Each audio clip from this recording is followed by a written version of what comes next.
សត្វពស់វែកជាច្រើនពាន់ក្បាលត្រូវបានអាជ្ញាធរចិនប្រមូលចាប់មកវិញក្រោយចេញពីកសិដ្ឋានដែលបង្កដោយព្យុះម៉ៃសាយោងតាមរបាយការណ៍ពីភាគខាងត្បូងនៃប្រទេសចិនកាលពីថ្ងៃទី6កក្កដា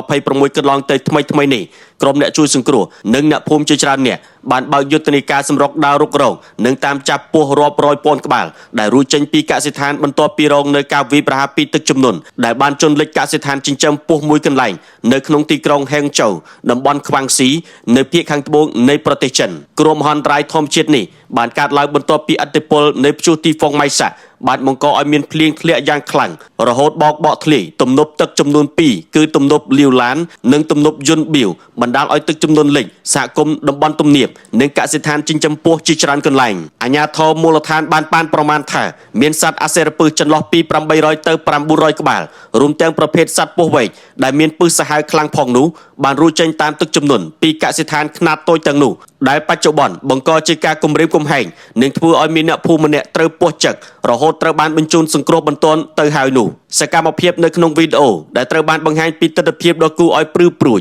ដោយអ្នកភូមិត្រូវដើរលួចទឹកកាត់វាលស្រែដែលលិចលង់ហើយប្រើប្រាស់សំណាញ់ចាប់ត្រីដើម្បីតាមប្រមាញ់ចាប់ពស់វែកដែលកំពុងតែហែលនិងអណ្ដែតខ្លួននៅក្នុងទឹកយកមកដាក់នៅក្នុងបាវឡើងវិញទាំងប្រថុយប្រថានជាការឆ្លើយតបអាជ្ញាធររបស់ប្រទេសចិនបានពង្រីកក្រុមការងារជំនាញសង្គ្រោះបន្ទាន់ជាច្រើនក្រុមដើម្បីតាមប្រមូលពស់ពឹសទាំងអស់នោះមកវិញឲ្យអស់ព្រមទាំងបានចេញសេចក្តីប្រកាសព្រមានជាបន្ទាន់ដល់ប្រជាពលរដ្ឋនៅក្នុងតំបន់ទាំងអស់ឲ្យជៀសវាងការធ្វើដំណើរទៅកាន់តំបន់លិចទឹកដើម្បីធានាសុវត្ថិភាពអាយុជីវិត